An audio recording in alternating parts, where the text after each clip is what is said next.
You've got kids, no matter what age your kids are. But I personally think there's some disadvantages. That's bonkers. You make sure the island you're picking has actually got those things. I think I've covered every adults only or not. Big things really. Do you want to be on a resort? Which I personally think TripAdvisor's had its day, if I'm honest. Who to book with and who not to book with. Hi guys, my name's Nick, and it's the first time I've ever done a video like this, so be patient with me. I'm new to all this, not really a person to be on camera, if I'm honest, but I thought I need to do this video really to help a lot of you guys out and answer a lot of questions that always being asked of me, really. So, who am I? Why am I doing this video, and why are you here watching it? So basically, my name's Nick. I come from London, and I've been to the Maldives nearly 30 times now.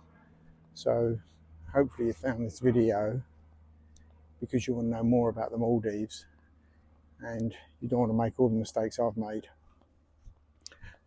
By the end of this video, you will have seen or heard about all the mistakes I've made, and don't make them again. When I first started to come to the Maldives, there was no social media, so only Facebook was around really. There was no Instagram, no TikTok, there was nothing like that at all really. So the only way you really got your information really was by going on TripAdvisor.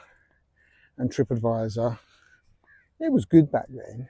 It's not so good now, I must admit. TripAdvisor now, I think it's been infiltrated a lot by a lot of agents, a lot of resorts. I don't think you can always believe every single thing on there, same as any type of social media, but I personally think TripAdvisor's had its day, if I'm honest. So yeah, when I first said I come to the Maldives, I had to do a lot of research. There's very few videos on YouTube. There was basically maybe a dozen or so reviews on this particular resort, and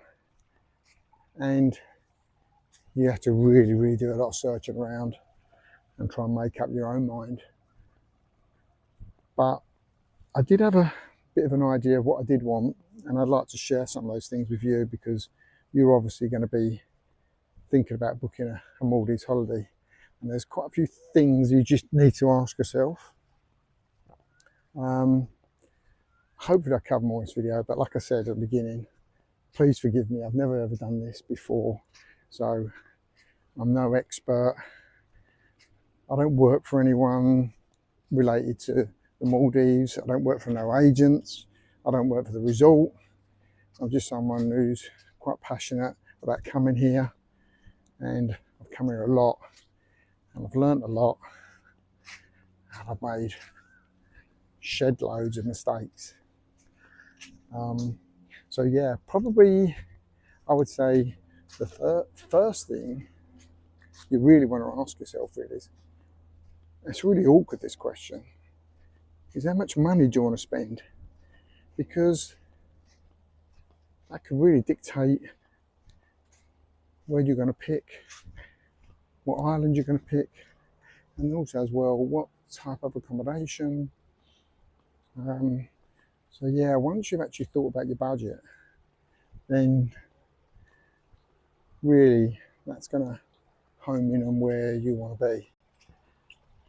I would say the next big thing is really, do you want to be on a resort which is for families, or do you want to be on a resort which is just for adults only?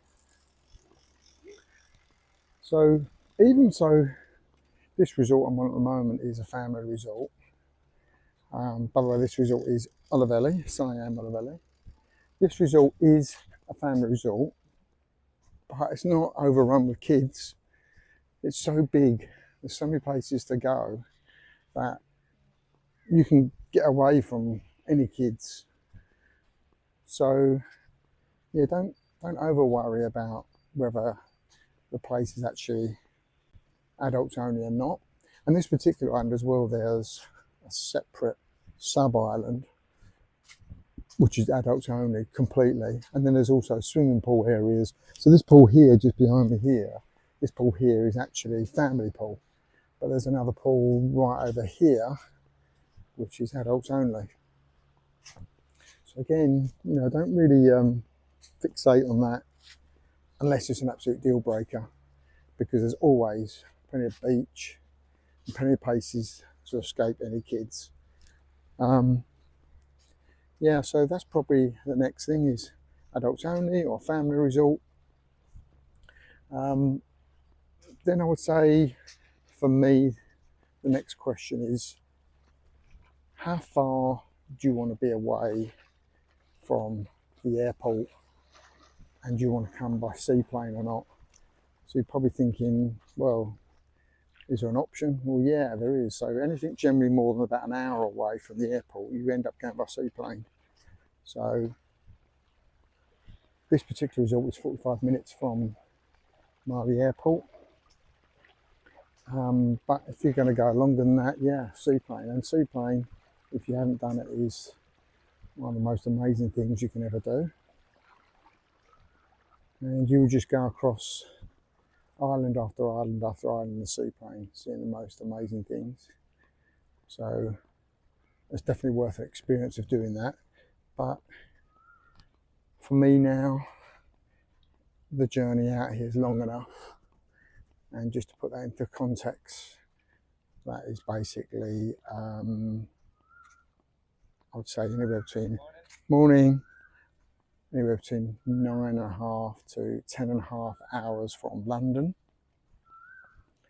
Currently January 2026, Virgin and BA fly direct from London. That's about a 10-hour flight from London. So I personally think it's best to go direct flights. I generally pay a little bit more money for direct flights. And then you can obviously go indirect from Europe and London, from Paris, London, Germany. There's loads of flights to Dubai, loads of flights to the Middle East, to Doha, to Sri Lanka. I've actually flown from Thailand direct here from Thailand before. So there's loads of ways of getting here, but obviously that's just going to add to your journey. So a typical journey from London indirect would be somewhere in the region of 14 hours, maybe a little bit quicker, depends on your connection time and layover time. I was talking to a couple coming on the way over and actually live in Cyprus. They said it was still quicker to come to London from Cyprus, then get on a direct Virgin flight, and then go indirect via Doha, because the Doha connection was 8 hours. So for them, it was quicker to do that. So yeah, sometimes you may find that it's going to be cheaper and it's going to be better to do the actual indirect flight. So yeah, so going back to the seaplane. So after you've done that 10-hour or 14-hour flight, do you really want to go on a seaplane? And obviously, you know, the seaplane will be the most amazing experience. And definitely I will try and say do it once, that's for sure. Yeah, so once you've thought about whether you want to go to an island seaplane or not, then you're probably thinking about, for me, the sort of like the culinary experience of that island. So most islands in the Maldives will be buffet, and they may have some sort of a la carte offering. Some just do a la carte, some just do buffet. The buffet, by the way, is just unbelievable. You will have, I mean, just to an example here at breakfast, there's like 70 things to choose from. It's just crazy. But here, what they do here, they actually do a an option of a la carte as well. So as long as you book it, you can actually go a la carte. And there's probably about 5 restaurants to choose from here on the a la carte sort of menu offering. So yeah, that's, you know, if it's a real big thing for you, really look into islands and get to understand the actual food offering. I would say again, Siam resorts are really, really smart, really switched on for this, and you can pay extra if you're on certain packages. You'll get the a la carte actually put in as well. So yeah, it really does depend upon what you want food wise. Then I would say probably the next thing to ask yourself really, and this was probably the biggest thing for me, was, does the island have a house reef?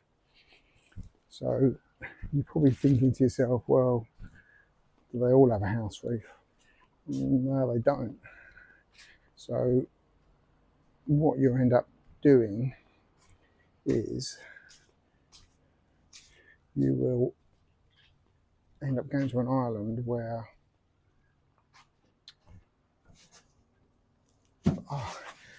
basically there'll be a boat that goes out once, twice a day, and it'll take you out to the house reef. But here, and a lot of the islands, or all the islands I've ever picked, it's got its own house reef, so I can go out to the house reef whenever I want. Okay, if it doesn't really bother you, then don't worry, but for me, coming to the Maldives and snorkeling was just super important. So I really wanted an island that's got its own house reef. After that, I would say possibly the next thing big consideration for me was, what sort of facilities does it offer regarding in the water sports department? So I like doing a lot of stuff like windsurfing, sailing, scuba diving. You know, there's catamarans here, there's stand-up paddleboard. So again, you know, what do you actually want? If those things don't really bother you, then make sure, or if they do bother you, make sure the island you're picking has actually got those things. So sorry if the light's too bad like that. I'm trying to get into a place where it's a reasonable picture. Sorry about that. So yeah, you know, what sort of facilities do you actually want? I would say that probably the next thing you want to consider is what type of accommodation. What I'll try and do, if I can, I'll try and stop this video and I'll show you some of the other accommodation. I'm currently in a beach villa suite that has its own pool. But the accommodation, again, is something that's you might want to think about. Do you want to be, so most generally speaking, is small little bungalows, and they'll be on the beach. You have direct access to the beach, but do you actually want your own little pool? How much room do you want in the villa? Do you want an outside bathroom? Things like that. So yeah, there's accommodation's quite a big thing, but don't get too hung up over it, because you don't spend too much time in there. It just becomes a real luxury. And so yeah, accommodation wise, I'll quickly whiz you around really fast on this and show you what this is like. But yeah, so on this particular one here, obviously there's direct access, and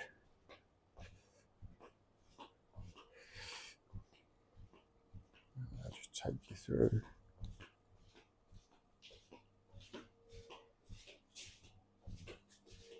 This has got an outside bathroom, this one. So an outside shower there,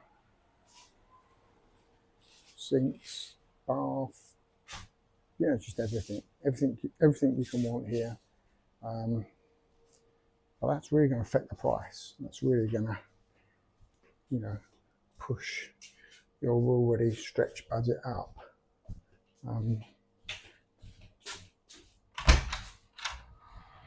Let me take you round to, let me see if I can take you round to another type of room.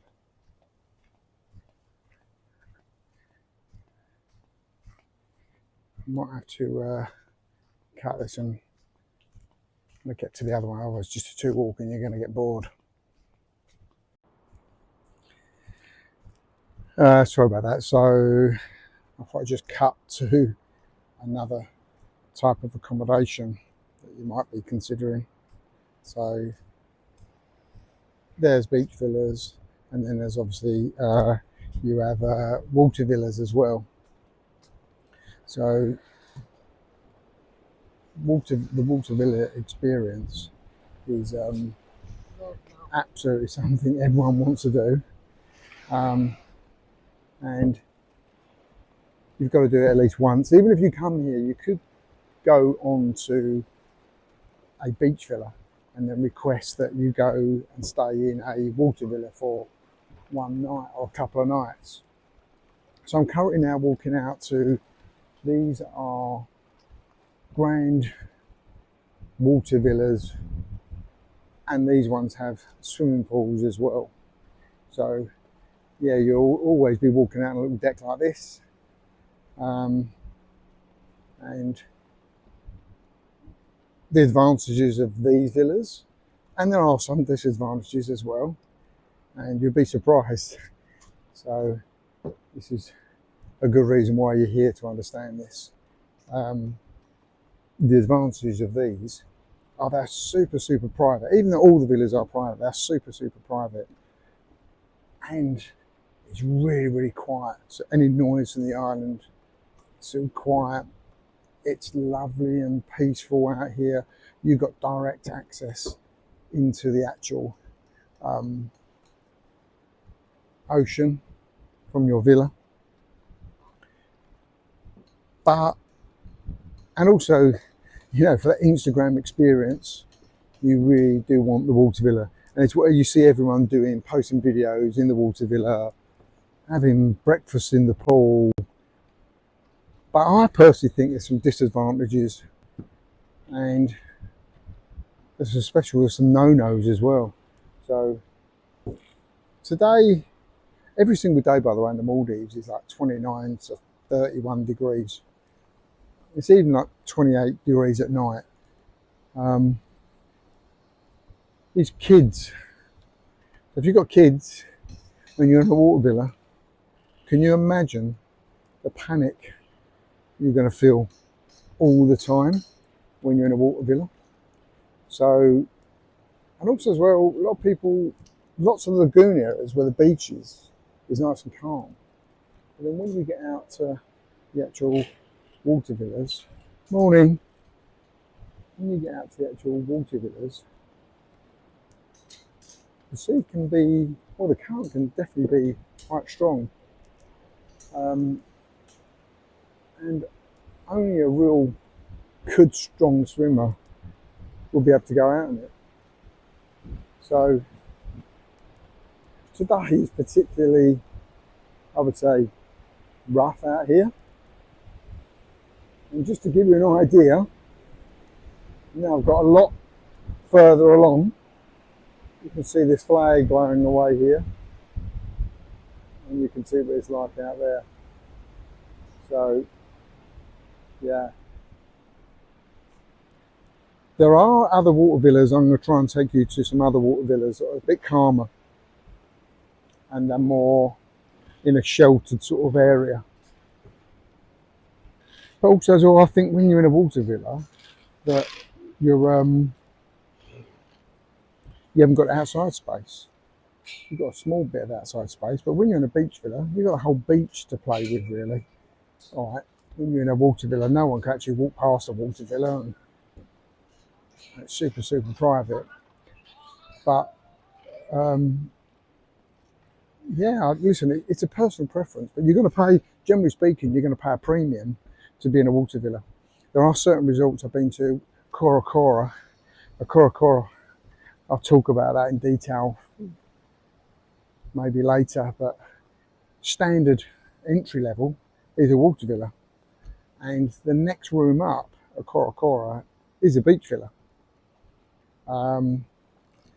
Here, standard one here is like a block with 4 in, and 2 rooms at the bottom, 2 rooms at the top, and then it moves up and up and up. So water villas with pools, beach villas, suites, beach villa suites with swimming pools. So many different categories of rooms. But really think about, you know, don't just think about that picture, what it's going to be like, that Instagram picture. Think about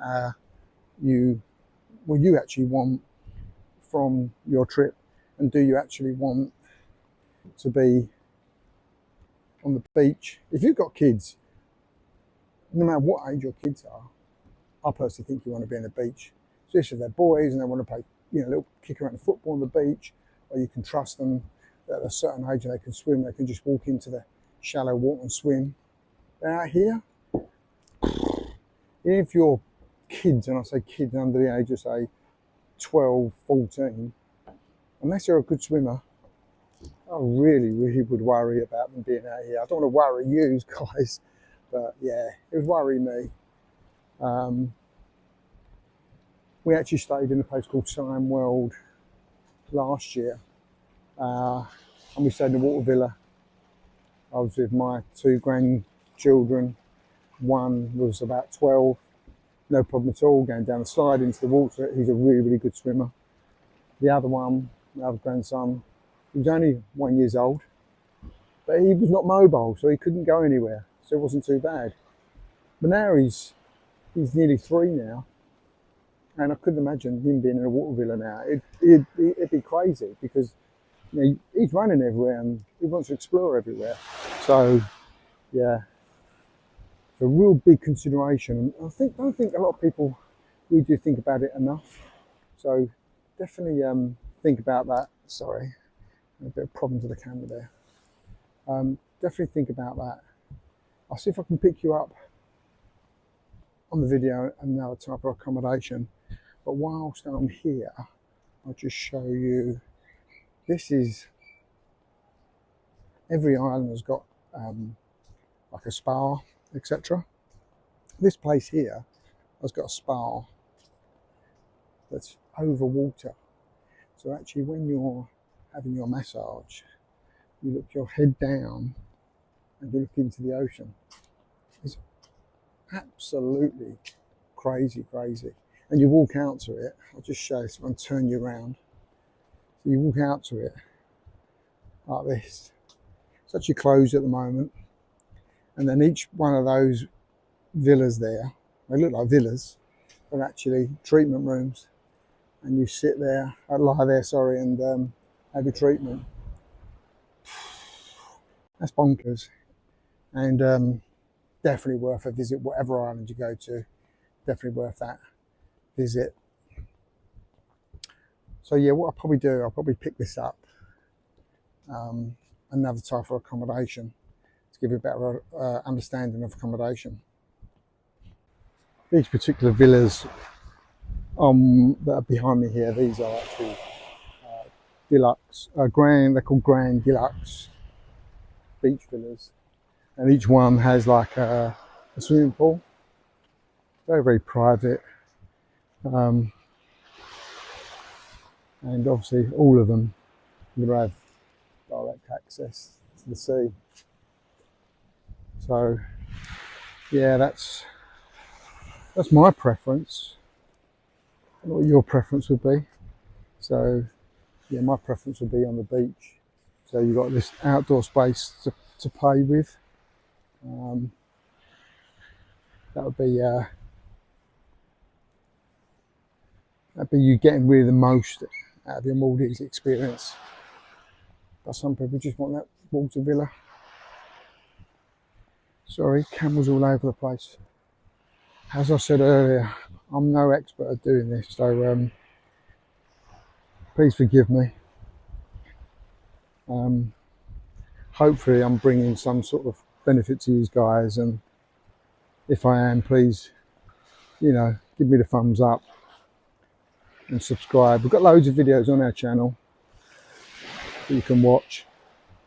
So yeah, so I will, and on that channel as well, you can see loads of different room tours of all the rooms we've been to before. So yeah, I'm not sure where I got up to now. Where did I get up to? Yeah, so accommodation's the next thing.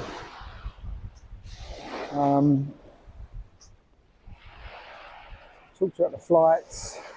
Hopefully I've covered most stuff. If there's anything else you want me to talk about and explain, then leave it in the comments or message me direct.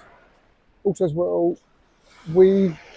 I'll tell you, I'm going to give a little snippet into agents and who to book with and who not to book with. So I personally think with the Maldives, there's probably, you shouldn't really be booking with about 4 different people, I personally think. And I've done this a lot of times, so I would say be very, very careful. I would say BA, Virgin, Simply Maldives, they're a great company, and Travel Bag. Emirates Holidays as well. But let me just tell you the advantage of booking with someone like Travel Bag or booking with someone like Simply Maldives. You're going to get answers to questions that you've not found, and you're going to get someone who really knows what they're talking about, and when they understand what you want, they will know exactly what to give you. And when it all goes wrong, or when you want to change something, or when you've changed your mind, you can speak to these people. But if you book with TUI or you book with some of the big agents, you won't be able to talk to anyone. It's really, really hard work, and they're just selling you the best, what they get the best commission on. But people like Simply Maldives and Travel Bag, you actually speak to a real person, and when they understand what you want, they will then tailor your holiday to exactly to meet your requirements. And this is the sort of holiday you really don't want to get wrong, because we all know it costs a lot of money. So it's well worth, sometimes you're going to look around for the cheapest holiday. But honestly, with the Maldives, don't make that mistake. You want to make sure, yeah, you're getting the best price, but make sure you're going with a good agent. There are loads of travel counsellors. I personally will avoid a travel counsellor. They're just reselling another product, and I know every agent's commission based, but they're pushing a particular product which they get the best deals on. So yeah, I mean, just to give you an example, if you go with BA and you want to make a change, that's really super painful, because you're speaking to people who don't really know why you're changing. They don't understand the reasons. They don't understand that actually a change you're making is going to be good for you as well. So yeah, but when you deal with someone like Travel Bag or Simply Maldives, you can say, oh, I'm just a bit concerned about the particular villa, and they say, well, you know, are you going to be doing water sports? And you say, well, no. And they say, okay, well, let's make sure you're away from those particular villas because you want to do water sports. So yeah, they're just experts in it, and they've actually been here. So the people at Travel Bag and Simply Maldives, they've actually been to these resorts. They know what these resorts are like, and also as well, they have a personal relationship with these resorts. They know the people that own and run these resorts. So that's a real advantage. And they generally would get preference on room types, etc. So there's always, like every resort, you know, there's going to be good rooms and not so good rooms of the same room type. But these guys will generally get the best of the best because they're doing a lot of business with these resorts. And they've got a lot of interest in you. I'll tell you the other thing as well. These companies, they want you as a repeat customer. And they're not just actually selling a holiday, they're actually trying to get you as a customer for life. So it's really advantageous to them to make sure they get the right resort for you, the right room type for you, and obviously get it at the right price. So yeah, that's definitely an advantage for going with a smaller agent, or an agent that's actually,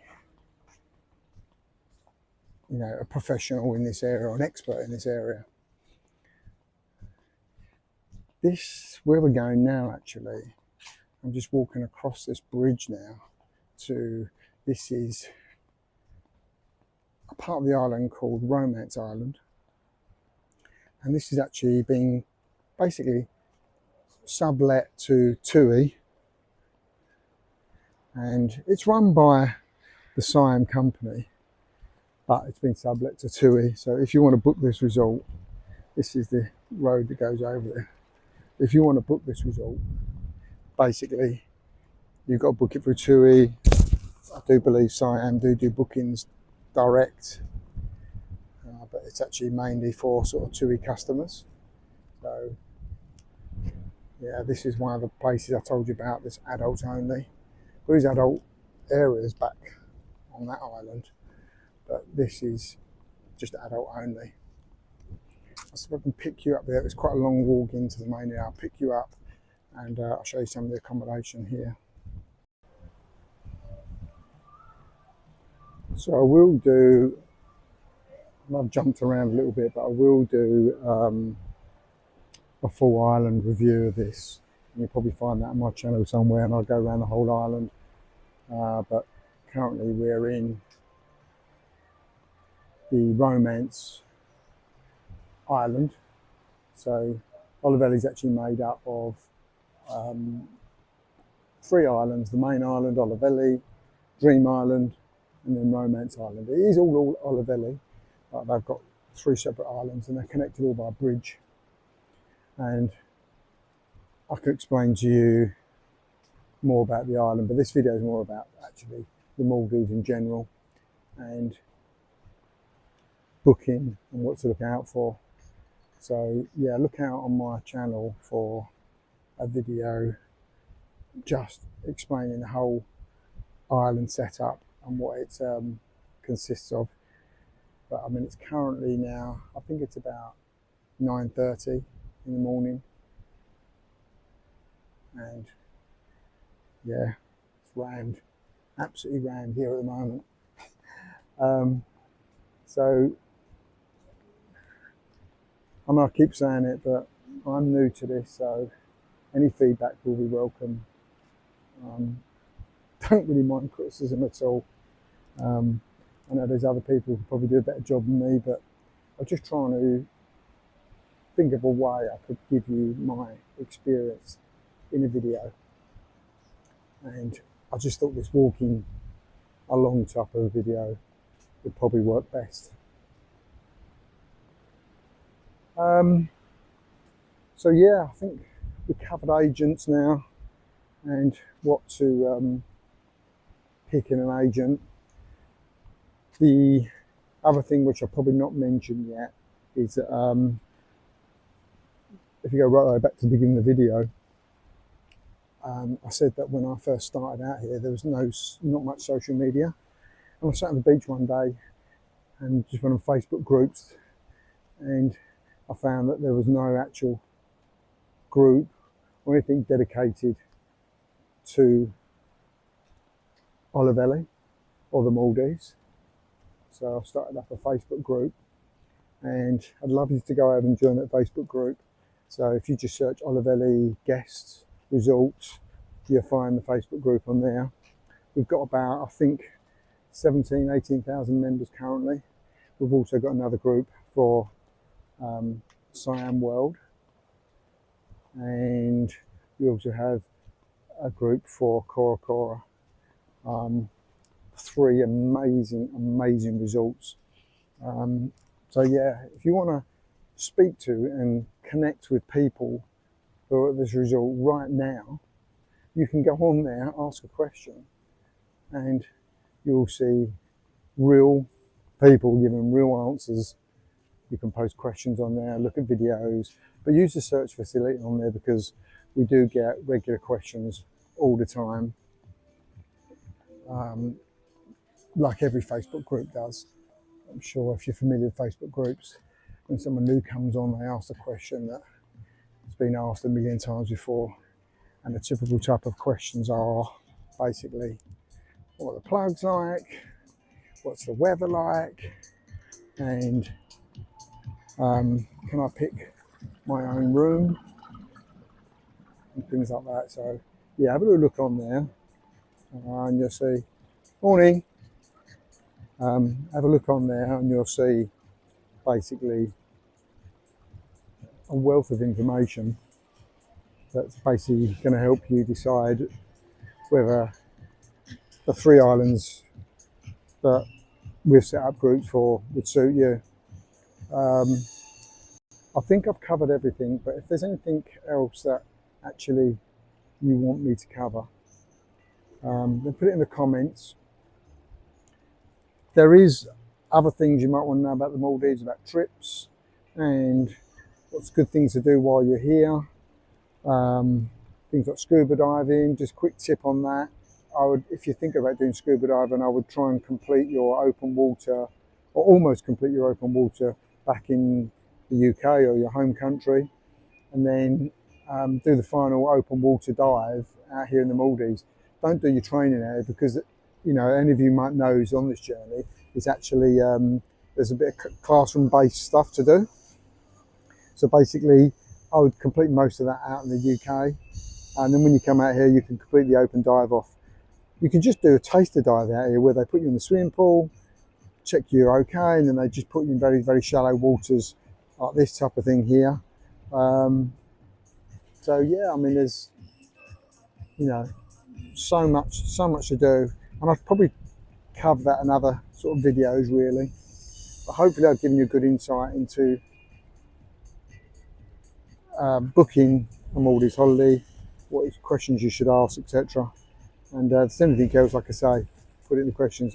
I do apologise, this was my first ever video I've done face to camera type of thing, so any tips I should improve, just let me know.